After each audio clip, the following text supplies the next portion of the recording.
በስመ አብ ወወልድ ወመንፈስ ቅዱስ አሐዱ አምላክ ይትባረክ እግዚአብሔር አምላከ አበዊነ ስቡህኒ ውእቱ ወልዑልኒ ውእቱ ለዓለም።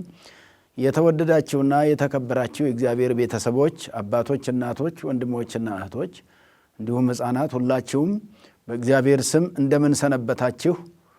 ለዚች ሰዓትና ዕለት ያደረሰን ልዑለ ባህሪ ቅዱሰ ባህሪ ንጹሐ ባህሪ ሕያወ ባህሪ እግዚአብሔር አምላካችን ዛሬም ዘወትርም ስሙ የተመሰገነ ይሁን። እንኳን ለሁለተኛው ማሕሌተ ጽጌ ሰንበት ቀን አደረሰን አደረሳችሁ።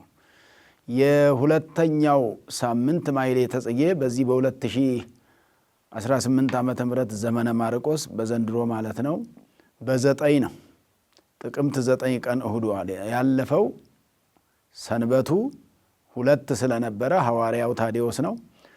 ዛሬ ደግሞ ሁለተኛው ሳምንት ማሕሌተ ጽጌው እመቤታችን የምትመሰገንበት ዕለቱም ደግሞ ወርሃዊ በዓል ቅዱስ ቶማስ ዘመርአስ ከሰለስቱ ምዕት አንዱ የሆነው በአህያ ተቀምጦ እየዞረ ወንጌል ያስተምር የነበረው የቅዱስ ቶማስ መታሰቢያም ይውላል በዕለቱ።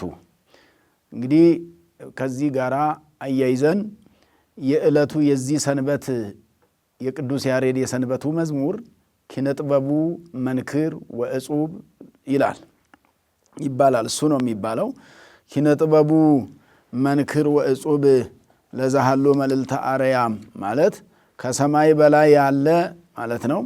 ከሰማይ በላይ ሆኖ የሚኖር በምድርም በሰማይም ያለ እግዚአብሔር የሱ የጥበቡ ብዛት የእግዚአብሔር የጥበቡ ብዛት ፍጹም ድንቅ ነው ይላል ቅዱስ ያሬድ። ምክንያቱም አርአየ ምህረቶ በላዕሌነ በእኛ ላይ ምህረቱን ይቅርታውን ቸርነቱን አሳይቷልና ገልጧልና። ቅዱስ ያሬድ ምን አለ?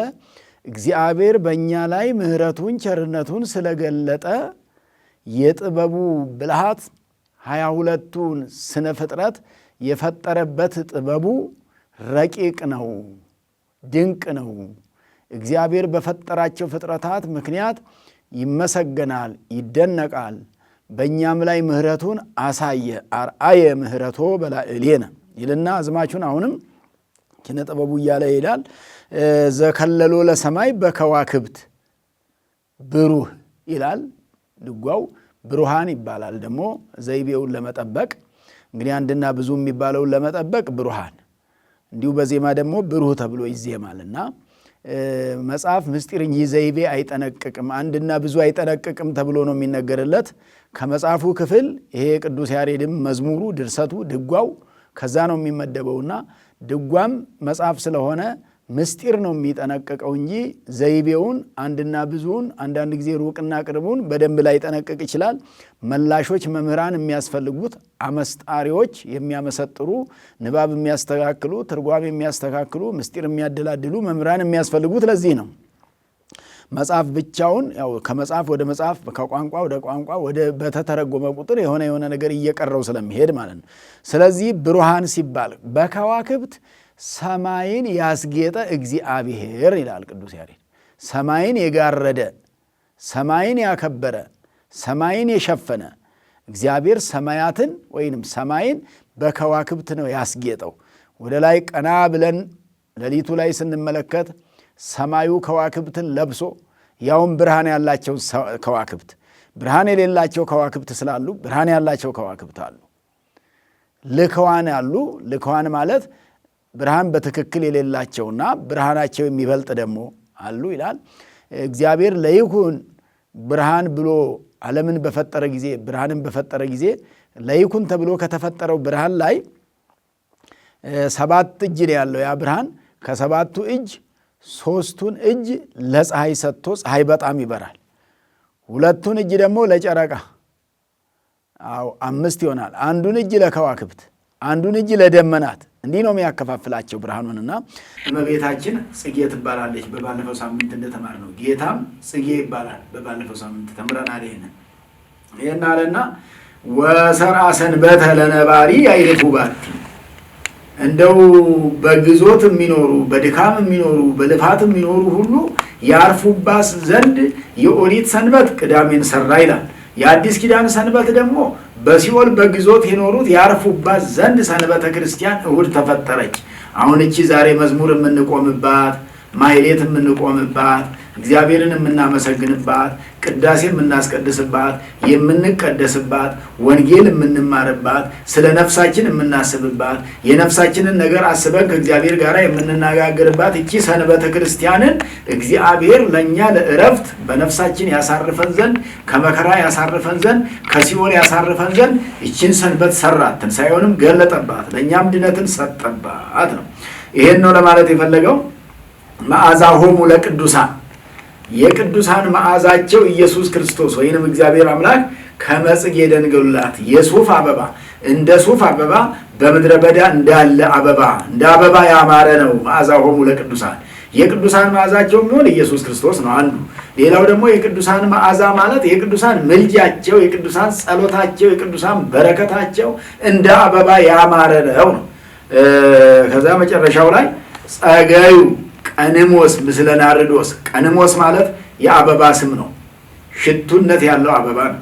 ናርዶስም እንደዛው ናርዶስ ውሃ በመዓዛሁ ይላልና በሰሎሞን ላይ ቅዱስ ያሬድም በዝማሬው ይለዋልና ከዛ አምጥቶት መዓዛሁ ማለት ናርዶስ ማለት ሽቱ የሚሰጥ ሽቱ ያለው መዓዛ ያለው አበባም ያለው ዛፍ ማለት ነው። ቀንሞስም እንደዛው። ስለዚህ እዚህ መዝሙር ላይ የእግዚአብሔርን ፍጥረቶች ስለ ከዋክብት፣ ስለ ጽጌያት፣ ስለ አበቦች ላቸው የተናገረ ነው። ቅዱሳን ደግሞ ይታሰቡበታል። ይኸው ከቅዱሳን አንዱ ቶማስ በዚህ ቀን ውሏል። ቶማስ ዘመራስ ተብሎ ከሰለስቱ ምዕት አንዱ የሆነው በመግቢያ እንደነገርኳችሁ በአህያ ተቀምጦ ተዘዋውሮ ያስተምር የነበረ እንደውም አህዮቹን በአህያ ተቀምጦ መጀመሪያ የእሱን ሰውነት ነው የቆራረጡት። ለ22 ዓመት መከራ የተቀበለ ነው ቅዱስ ቶማስ ዘመራስ። ስለ እግዚአብሔር ሲመሰክር ሰለስቱ ምዕት በነበሩበት ዘመን የነበረ ነውና መሄጃ እንዲያጣና እንዳያስተምር ስለ ክርስቶስ እንዳያስተምር እንዳይሄድ እግሩን ነበረ ቆራርጠው የጨረሱት። እጁንም ቆራረጡ፣ አፍንጫውን ቆራረጡ፣ ጆሮውን ቆራረጡ። እንዲህ ከሰውነቱ እየቆረጡ ለጣዖታቸው ያጤሱ ነበረ 22 ዓመት ሙሉ። ከዛ መሄጃ ሲያጣ በአህዮች ይሄድ ነበርና በአህያ ተቀምጦ ሲሄድ አህዮቹንም ቆርጠዋቸዋል። አንገታቸውን ተቆረጡ። አህዮቹ አንገታቸው ተቆርጦ ጠዋት ተነስቶ ደቀ መዛሙርቱን ጫኑና እንጓዝ፣ እናስተምር፣ ወንጌል እንመስክር፣ ወንጌል እናስተላልፍ ሲል አራ አይደለም አህዮቹንም ሌሊት እነዚሁ የሃይማኖት የወንጌል ተቃራኒዎች ቆርጠዋቸው እነሱም ተሰይፈው ወድቀዋል። አንስታችሁ አንገታቸውን ግጠሙ ሲል የነጯን ለጥቁሯ የጥቁሯን አንገት ለነጯ ገጥመው እንደውም ጌጥ ሆነላቸው ይላል ትርጓሜያችን ትምህርታችን። እንደውም ያልነበራቸው በተፈጥሮ ያልነበራቸው መልክ አገኙ በዚህ በተአምር ማለት ነው።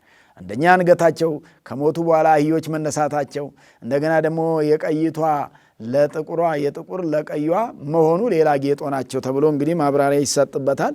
ስለዚህ ይሄ ዕለት መዓዛሆሙ ለቅዱሳን ቅዱስ ቶማስ የእነዚህ የቅዱሳን መዓዛቸው ቅዱሳን መዓዛ አላቸው። መዓዛቸው ምንድን ነው? የጸሎታቸው መዓዛ፣ የበረከታቸው መዓዛ፣ የምልጃቸው መዓዛ እኛን ሁሉ የሚታደገን እኛውን ሁሉ የሚጠብቀን ረድኤታቸውን እግዚአብሔር ሰጥቷቸው እምርልሃለሁ የተባለ ነገር እምርላችኋለሁ ተብሎ የተሰጣቸው ቃል ኪዳን አለና ያ ቃል ኪዳን ያግዛል ለማለት ፈልጎ ቅዱስ ያሬድ መዓዛሆሙ ለቅዱሳን ብሏልና። ስለዚህ የዕለቱ መዝሙር ማን ነው? ክርስቲያኖች። ሌሊት የሚመሰገነው ማሕሌተ ጽጌው ሲመሰገን ካደረ በኋላ ወደ 9 ሰዓት ገደማ። ምክንያቱም በዕለተ ሰንበት ማሕሌት ቆሞ መዝሙር ሳይቆሙ መቅረት አይቻልምና ማሕሌት እሁድ ላይ ከሆነ ያለ መዝሙር ማሕሌት ብቻውን አይሆንም። በሌላ ቀናት ከሆነ ግን መዝሙር ደግሞ ከእሁድ ውጭ አይባልም ማለት ነውና መዝሙሩ የሰንበቱ ምስጋና ነው። ማሕሌተ ጽጌው ደግሞ ወቅቱ ጽጌ ስለሆነና ሰንበት እመቤታችን ስለምትመሰገን ነው ማለት ነው። ማሕሌትና መዝሙር አብሮ ይከናወናል ማለት ነው። በጥቅሉ ግን ሁለቱም ዓላማቸው ምስጋና ማለት ነው። ሁለቱም ያ ዚቅ ነው በማሕሌተ ጽጌ ውስጥ ያለው መልክና ዚቅ ነው ማሕሌት የሚያሰኘው። እዛ መዝሙር የሚባለው ደግሞ በባለፈው እንደተማርነው በሐሌታ ጀምሮ የሚዜም ዜማው ወይ ግዕዝ ወይ አራራ የሚሆን ነው። እዝል አይሆንም። መዝሙር መሆን የሚችለው እንዲህ ሲሆን ነውና የራሱ የሆነ ሕግና ባህል ስላለው በዙ ባህልና በሱ ትምህርት በዙ ትውፊት ይሄዳል ቅዱስ ያሬድ ባስቀመጠው ስርዓት መሰረት ማለት ነው። እንግዲህ ሌሊት መዝሙሩ ይሄ ከሆነ ጠዋት ደግሞ ምስባክ ይሰበካል ቅዳሴ ላይ እንደተለመደው። ወንጌል ደግሞ እዛ ላይ ይነበባል። ትምህርተ ወንጌል ይሰጣል ከቅዳሴ በኋላ ማለት ነው። የሐሙስ መዝሙረ ዳዊት ስምዐኒ የሚባለው ወይንም አሁን የነገርኳችሁ መዝሙረ ዳዊት 102 ላይ ያለው ነው። የዕለቱ ምስባክ ምን ይላል? ተዘከር እግዚኦ ከመ መሬትንህነ፣ አቤቱ ጌታ ሆይ እኛ አፈር ትቢያ ፈራሽ በስባሽ እንደሆንን አስብ አለ ዳዊት። ሰው ፈራሽ በስባሽ ነው ማለት ይሄን አስብልናል። እግዚአብሔር የማያስበው ነው ሳይሆን እንዲህ እንደሆነ ታስቦልን፣ ደካሞች መሆናችን ታስቦልን፣ ኃጢአት ስንሰራ አይፈረድብን፣ ምህረት ይደረግልን ማለቱ ነው እንጂ አሁን እኛ ካፈር እንደተፈጠርን ፈራሽና በስባሾች እንደሆን እግዚአብሔር የማያስብ ሆኖ ዳዊት የሚያሳስበው ሆኖ አይደለም። እግዚአብሔር የማያውቀው እግዚአብሔር የማያስበው ሳያውቀን አልፈጠረንም፣ አውቆን ነው የፈጠረንና ያውም እንኳን ፈጥሮን ሳይፈጥረን በፊት ራሱ ያውቃል። እምቅድመ ይፍጥሮ ለአዳም የአምር ግብሮ ይላል ሊቁ። እግዚአብሔር አዳምን ከመፍጠሩ በፊት ስራውንም ያውቅ ነበር፣ ወደፊት እንደሚበድል ሁሉ ያውቅ ነበር ነው የሚለው። እንኳን ከአፈር መፈጠሩን ከአፈር የፈጠረው እሱ ሆኖ እያለ አፈር እንደሆነ አስብ የሚያሰኘው ነው ሳይሆን አፈር ስለሆንን ደካሞች ነንና እንደ ድካማችን አታስብብን፣ ምህረትን አድርግልን። እኛ ደካሞች መሆናችንን አስበ አትፍረድብን ማለት ነው። አስብ ማለቱ አስበ አትፍረድብን፣ ደካማ መሆናችንን አይተ ተፈጥሯችንን አይተ ማለቱ ነው። ወሰብእሰ ከመሳይር መዋዕሊሁ፣ ሰው ግን አለ ዳዊት ከመሳይር መዋዕሊሁ ዕድሜው እንደ ሳር ነው አለ። ዕድሜው እንደ ሳር ነው ማለት ሳር ታያላችሁ፣ በዚህ በክረምቱ ሲበቅል የከረመው ሁሉ አሁን ምን እየሆነ ነው? እየጠወለገ ነው። ከዛ ደግሞ ይደርቃል ማለት ነው። የሰው ዕድሜም እንዲህ እንደ ሳሩ ነው። ሳር እንዳበበ እንዳማረበት እንደማይቀር ሁሉ እንዳጌጠ እንደማይቀር ሁሉ ሰውም እንዳማረበት አይቀርም። በስጋ እንዳማረበት አይቀርም። በነፍስ ካላማረበት በስተቀር የስጋ ማማር ዋጋ የለውም፣ መጨረሻ ኃላፊ ነው፣ ጠፊ ነው ስጋ ማለት ነውና በትንሣኤ ዘጉባኤ ነው ክብር የሚያገኘው። መጨረሻ ላይ ምን አለ? ወከመ ጽጌ ገዳም፣ ጽጌ የአበባ የዱር አበባ እንደ ዱር አበባም ከማሁ ይፈሪ፣ እንደ ዱር አበባ ያፈራል። ሰው ማለት በምን ተመሰለ? አሁን በሳር በአበባ አበባን ታውቁታላችሁ። ያው ሳርም የሚያብብ ነገር ነው። ሳር ከጊዜ በኋላ የሚረግፍ የሚፈርስ የሚበሰብስ በነፋስን የሚያልፍ እንደሆነ ነው አለና እኛ እንደ ዱር አበባ ይትነገፍ ማለቱ ነው። ወከመ ጽጌ ገዳም ከማሁ ይፈሪ ያለው እንደ ዱር አበባ ያፈራል። ከዛ በኋላ ደግሞ ይትነገፍ ይረግፋል ማለት ነው። ረጋፊነታችን ነው በአበባ ያስመሰለን። ዳዊት ምን ተገለጠለት? ሰው በአበባ እንደሚመሰል በሳር እንደሚመሰል፣ ሳር ረጋፊ እንደሆነ አበባ ረጋፊ እንደሆነ ሰው ምንድን ነው? አበባ ነው ማለት። ሰው ምንድን ነው? ሳይር ማለት ነው። ጸጊዬ ሳይር ዘኪሩቤል ልሳነ ይላል ማሕሌተ ጽጌው ላይ። እኔ ሳሮኜ እያለሁ ነገር ግን የመላእክትን አንደበት አፈራሁና በመላእክት አንደበት እግዚአብሔርን አመሰገንኩ ይላል እኮ ማሕሌተ ጽጌው ላይ አባ ጽጌ ድንግል። አዎ እመቤታችንን ለማመስገን ሳሮኜ እያለሁ የኪሩቤልን የመላእክትን አንደበት አፈራው። የኪሩቤል አንደበት ተሰጠኝ፣ የመላእክት አንደበት ተሰጥቶኝ እመቤታችንን አመሰግናለሁ፣ ልጇ ወዳጇ ኢየሱስ ክርስቶስን አመሰግናለሁ አለ ቅዱስ አባ ጽጌ ድንግል። ስለዚህ ይሄ ማለት ምን ማለት ነው? ምሳሌም አለው አባቶቻችን በዚህ በትርጓሜው ያስቀመጡት አንድ በዘመን ተከፍሎ የተነገረ ነገር አለና የሰው ተፈጥሮ ስጋው እንደ ዕፀ ከንቱ ነው ይላል። ዕፀ ከንቱ ማለት ይቺ ዕፀ ከንቱ የምትባል ዛፍ መጀመሪያ በጠዋት በነግህ ትበቅላለች። በጠዋት ትበቅላለች። በአንድ ቀን ብዙ ነገር ነው የምትሆነው። በጠዋት ትበቅልና በጠዋት ከበቀለች በኋላ ወደ 3 ሰዓት ላይ ታብባለች። በ3 ሰዓት አብባ በ6 ሰዓት ደግሞ ፍሬ ታፈራለች። በ9 ሰዓት ትደርቃለች። በ11 ሰዓት ሰርክ ላይ ማለት ነው ኮርኳ ብላ ድርቅ ብላ ትጠፋለች ማለት ነው። ወዲያው ትረግፋለች፣ ትጠፋለች፣ አትኖርም።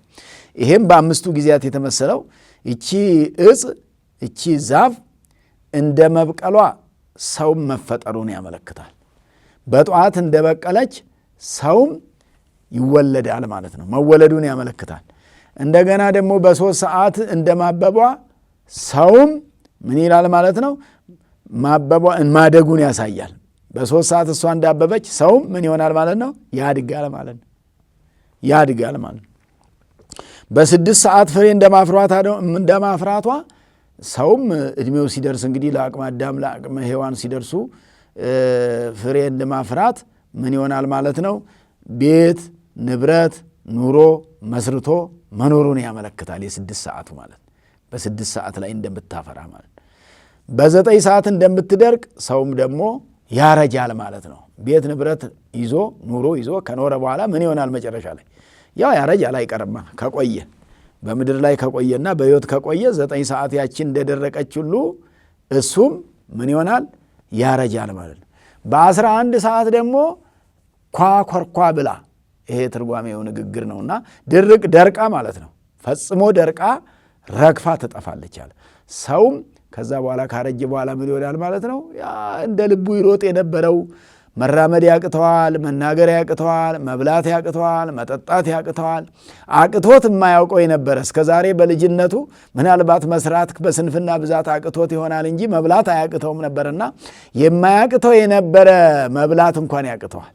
ውሃ መጠጣት ያቅተዋል። እጅ አይታጠፍ አይዘረጋ፣ እግር አይራመድ፣ እንዲህ ይሆናል ማለት። ልክ እንደዛ ያቺ ዛፍ በዛም በመጨረሻው ሰዓት በ11 ሰዓት በሰርክ ጊዜ በና ደርቃ እንደምትጠፋ ሁሉ ሰውም ከዚህ ምድር ላይ ይሰናበታል ማለት ነው። እንግዲህ ስንት ሰዎች አብረውን የሰነበቱ የምናውቃቸው መሄዳቸው እንኳን እውነትም አይመስለን መሄዳቸው ማለፋቸው እውነትም አይመስለን ያለፉ አሉ። እንግዲህ አርጅተው ደክመው ማለት ነው። ያው የሰው ዕድሜ እስከ 70 ዘመን ተብሏል። ከዛ በኋላ ያለው ቢበዛ 80 ነው። ከ80 በኋላ ያለው ግን ወፈድፋዶን እሰ ምላጽ አማ ወህማም ከዛ በኋላ ጋር ጻር ድካም እጅ አልጨብጥ ይላል፣ እግር አልራመድ ይላል፣ አይን አላይ ይላል፣ አንደበት አልተስተካክሎ አልናገር ይላል። አሁን እንዳልኳቸው የሚጠቀማቸው ምግቦች እንኳን መጠቀም ይሳነዋል። እዚህ ደረጃ ይደርሳል ማለት ነውና ስለዚህ ምስባኩ መዝሙረ ዳዊት 102 ቁጥር 14 ላይ ይሄንን ያሳያል ማለት ነው። የዕለቱ ወንጌል ደግሞ እንግዲህ ወንጌልም አይተን ነው የምናልፈው። የሉቃስ ወንጌል ምዕራፍ 12 ቁጥር 16 ላይ ያለው ነው። እዚያ ላይ ምንድነው? አንድ ባለጸጋ ሰው ነበረ፣ እርሻው የሰመረለት ይላል ሉቃስ ሲጽፍ። እርሻው የሰመረለት ሰው ነበረ። ያም ሰው እርሻው ስለሰመረለት እርሻው ሰመረለት ማለት እጅግ ፍሬያማ ሆነችለት። እርሻው ፍሬ አፈራ አለ። በጣም ደስም አለው አለ። አይ እንግዲያው ዘንድሮ ማሳዬ በደንብ አፍርቷል፣ የነበረው ጎተራ አይበቃኝም፣ ሌላ ጎተራ መስራት አለብኝ አለ። ጎተራ ማለት እህል የሚሰበሰብበት ነው። ገበሬዎቹ አርሰው ያ ከደረሰላቸው በኋላ አጭደው ወቅተው ከገለባ ለይተው አዝመራውን ፍሬውን የሚሰበስቡበት ቦታ ምን ይባላል? ጎተራ ይባላል። አንዳንድ ቦታ በማዳበሪያ ራሱ በዚህ በስልቻ በምን ያስቀምጡት ይሆናል። ግን ማከማቻው ራሱ ተቆፍሮ የሚዘጋጅ ነው። በጭቃ የሚሰራ ነው። እንደ አካባቢው ነው። እንግዲህ ጎተራ ነው። ጎታም ይባላል፣ ጎተራም ይባላል። የምርት ማጠራቀሚያ ነውና የነበረው ምርት ማጠራቀሚያዬ አይበቃኝም አለ ይሄ ሰው። በምሳሌ ነው ጌታ ኢየሱስ ክርስቶስ እያስተማረ ያለው። አይበቃኝም፣ ሌላ ጎተራ ይሄን አፍርሼ ሌላ መስራት አለብኝ አለ። ነፍሱንም ደግሞ ሰውነቴ ሆይ ከእንግዲህ ቢጠጪ በረከት በስቶልሻል፣ አዝመራዬ ሰፍቷል፣ ብዙ አለኝ፣ ከዚህ በኋላ ቁጭ ብዬ መብላት ነው አለ። አየውና ማሳውን በጣም አስጎመጀውና ደስ አሰኘውና አዝመራውን ከእንግዲህ እኔ ምንም ችግር የለብኝም፣ ዝም ብዬ ቁጭ ብዬ ብበላ በቂ ነው አለ። እንዲህ ብሎ አሰበ። ነገር ግን በዛች ሌሊት አለ ጌታ ኢየሱስ ክርስቶስ ወንጌሉን ሲያስተምር ሉቃስ የጻፈው በዛቲ ዕለት ይነስእዋ ለነፍስከ፣ በዛሬ ሌሊት ነፍስህን ከስጋ ይለዩአታል የሚል መጣ ማለት ነው። ይነስእዋ ለነፍስከ ማለት ነፍስህን ከስጋ ይለዩአታል አለ።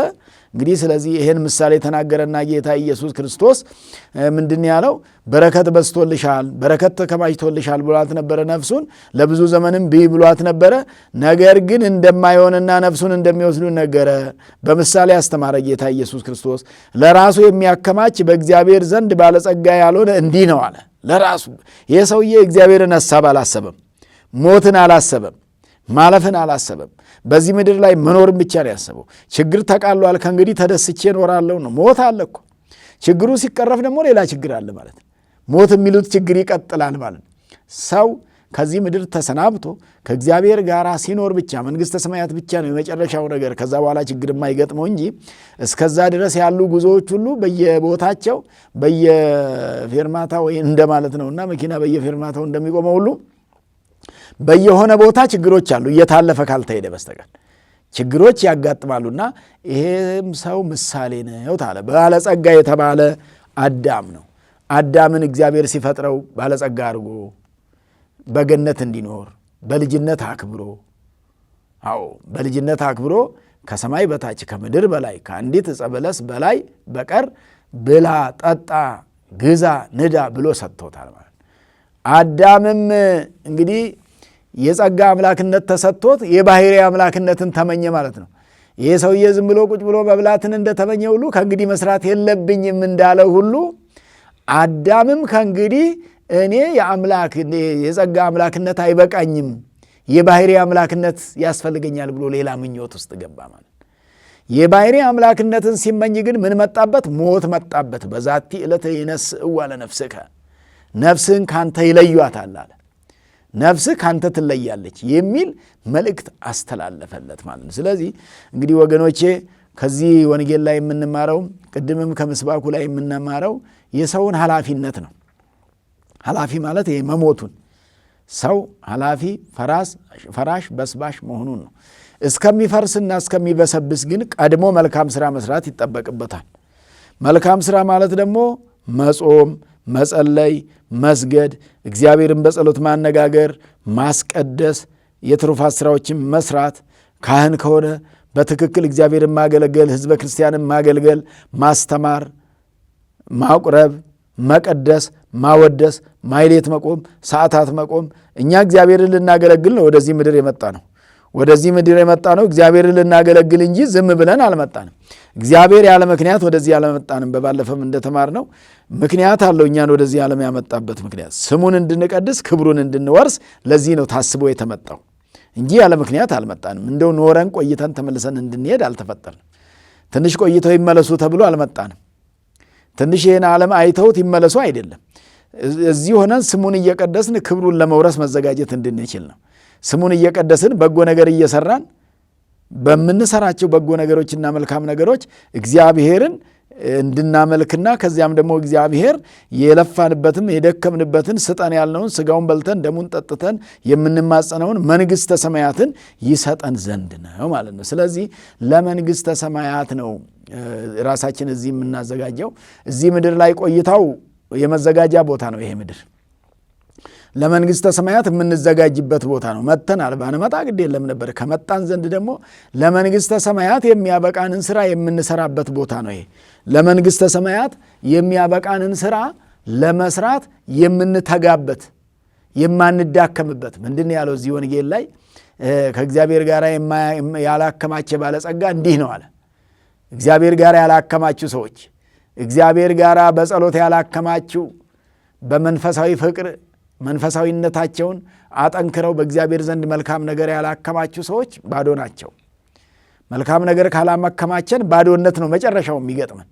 ባዶነት ደግሞ ከእግዚአብሔር መለየት ነውና ከባዶነት እግዚአብሔር ይጠብቀን።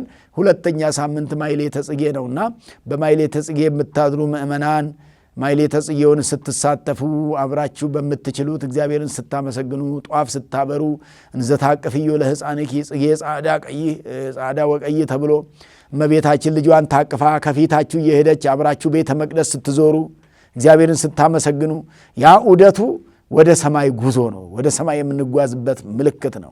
መብራቱም እየበራ ያለው ጧፉን ስታበሩት ያ ብርሃን ነው። እግዚአብሔር በብርሃን ነው ወደ መንግሥተ ሰማያት የሚመራል ማለት ነው። የእግዚአብሔር ጉዞ በብርሃን ነው። ንዑን አንሶሱ በብርሃኑ እግዚአብሔር እኔ ብርሃን ነኝና በእኔ ተመላለሱን ያለንና የእሱን ብርሃንነት የምናይበት ነው። ምክንያቱም ብርሃን ኢየሱስ ክርስቶስ ነው ወደዚህ ዓለም የመጣው።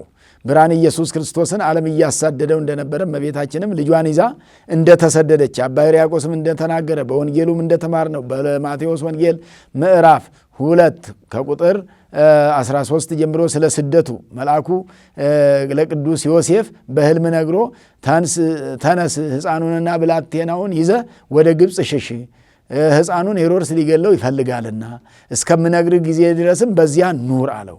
3 ዓመት ከመንፈቅ ነው እመቤታችን በስደት የቆየችው። የምስጋናው ሰዓት ይሄ ሰዓት ይሻላል ብለው ሊቃውንቱ አመቻችተውት ነው እንጂ ጌታ ኢየሱስ ክርስቶስ በስደት ከእመቤታችን ጋር ወደ ግብፅ የገባው በዓተ ግብፅ የሚባለው ግንቦት ላይ ነውና ስለዚህ የስደቱንም አብረን እናስባለን። ወደ መጨረሻው ላይ ደግሞ 40 ቀን ሊፈጸም ሲል 40 ቀን ነው ለስደቱ። እኛ 40 ቀን ነው በ40 ቀን ውስጥ ነው የ3 ዓመት ከመንፈቁን የምናስበው። ወደ መጨረሻ ላይ ደግሞ መመለሱን እናስባለን። መጀመሪያ መሰደዱን በኋላ መመለሱን በ40 ቀን ውስጥ የ40 ቀን ጸሎት ነው፣ የ40 ቀን ምስጋና ነው ማሕሌተ ጽጌ ማለት። ስለዚህ ይሄ በባለፈው እንደተማርነው መዝሙረ ማሕሌተ ጽጌው 150 ነው፣ ሰቆቃወ ድንግል 50 ነው፣ አንድ ላይ 200 ነው። ይሄ በሰንበቱ እየተደረሰ እግዚአብሔር እየተመሰገነ እመቤታችንን እየተማጸናት አማልጅን በአንቺ ስደት እኛን ከስደት መልሽን እያልን ነው የምንኖረው። ጉየተ ሕፃን አጉየዮ ለዲያብሎስ ይላልና የሕፃኑ የኢየሱስ ክርስቶስ ወደ ግብፅ መሸሽ ዲያብሎስን አባረረው፣ ዲያብሎስን አሸሸው። ዛሬም ቢሆን ከመልካም ነገር የተሰደድን ካለን ወደ መልካም ነገር መመለስ። ጸሎት የተወሰው ከጸሎት ተሰዷል። ጸሎት ትቶ ይህንኑ ዓለም ያመጣውን ነገር ብቻ ሲከታተል የሚውልና የሚያደርሰው እሱ ጸሎት አይሆንም። እሱ ምናልባት የዓለም መረጃ የምናይበት ይሆናል። አንዳንድ ትምህርት አዘሎች ነገር ሲገኙበት ደግሞ ለትምህርት ይሆናል። ጸሎት ግን ራሳውን የቻለ ጸሎት ማሕሌተ ጽጌውን መጸለይ፣ መዝሙረ ዳዊት መጸለይ፣ ውዳሴ ማርያም መጸለይ፣ ወንጌላ ዮሐንስ መጸለይ፣ እግዚአብሔር ጋር የሚያገናኙንን በቤተ ክርስቲያን ያሉ ጸሎቶችን መጸለይ እግዚአብሔር ጋር ያገናኛልና እግዚአብሔር ጋር ለመገናኘት ጸሎት ያስፈልጋል። ጸሎት ብሂል ተናግሮ ምስለ እግዚአብሔር፣ ጸሎት ማለት ከእግዚአብሔር ጋር መነጋገር ማለት ነውና ማሕሌቱ በጽሙና ሆነው በሰቂለ ሕሊና ሆነው እግዚአብሔርን እያንጋጠጡ እያዩ እመቤታችንን ስዕሏን እያዩ እየተማጸኑ ሲያመሰግኑ ይሄ እውነተኛ ምስጋና ነው የሚሆነውና ማሕሌት ማለት ሀለየ አመሰገነ ከሚል የተገኘ ማሕሌት ማለት ምስጋና ስለሆነ ማሕሌተ ጽጌ ስለ እመቤታችን የሚቀርብ ምስጋና፣ ስለ ጌታችን ኢየሱስ ክርስቶስ በሕፃንነቱ ስለ መሰደዱ እያሰብን የምናቀርበው ምስጋና፣ የምናመሰግነው ምስጋና ማለት ነውና ስለዚህ ሳሩ እንደሚደርቅ ሰውም እንደዛው ኃላፊ ስለሆነ ከማለፋችን በፊት የማያልፍ ሥራ መስራት ነው። ከመሞታችን በፊት የማንሞትበትን ሥራ መስራት ነው። ቅድመ መሞት ማለት ነው። ከመሞታችን በፊት ሙታን የማያሰኝንን ሥራ መስራት፣ ሕያዋን የሚያሰኝንን ሕያዋን ናቸው የሚያሰኝ ሥራ። እንግዲህ መልካም ሥራ የሰሩ ሰዎች ሕያዋን ናቸው። ክፉ ሥራ የሰሩ ሰዎች ደግሞ ሙታን ናቸውና ስለዚህ አምላካችን መድኃኒታችን ኢየሱስ ክርስቶስ በዚህ በወርኃ ጽጌ እሱን እንድናመሰግን ዕድሜውን ጤናውን የሰጠን እርሱ ስለሆነ ተግተን ነቅተን እንድናመሰግን ከቤተ እግዚአብሔር እንዳንለይ የምንችል በቤተ እግዚአብሔር ገብተን ማሕሌቱ ላይ እንድናድር የማይቻለን ደግሞ ጠዋት ለቅዳሴ መድረስ ለቅዳሴ እንኳን በተለያየ ምክንያት እንደ ታዕካ ነገሥት በዓታ ለማርያም በአሁኑ ሰዓት ምእመናን በርቀት ስላላችሁ ለቅዳሴ ባይደረስ ደግሞ የደረሳችሁበት ላይ ደርሳችሁ ወንጌል ተምሮ ተማጽኖ ቅዳሴ ጸበል ጠጥቶ መሄድም መልካም ስለሆነ ከቤተ እግዚአብሔር መራቅ አይገባም ለማለት ነው። የእመቤታችን የቅድስት ድንግል ማርያም አማላጅነትና ቃል ኪዳን በረከት ረድኤት ከሁላችንም አይለየን። ወስብሐት ለእግዚአብሔር። ይቆየን።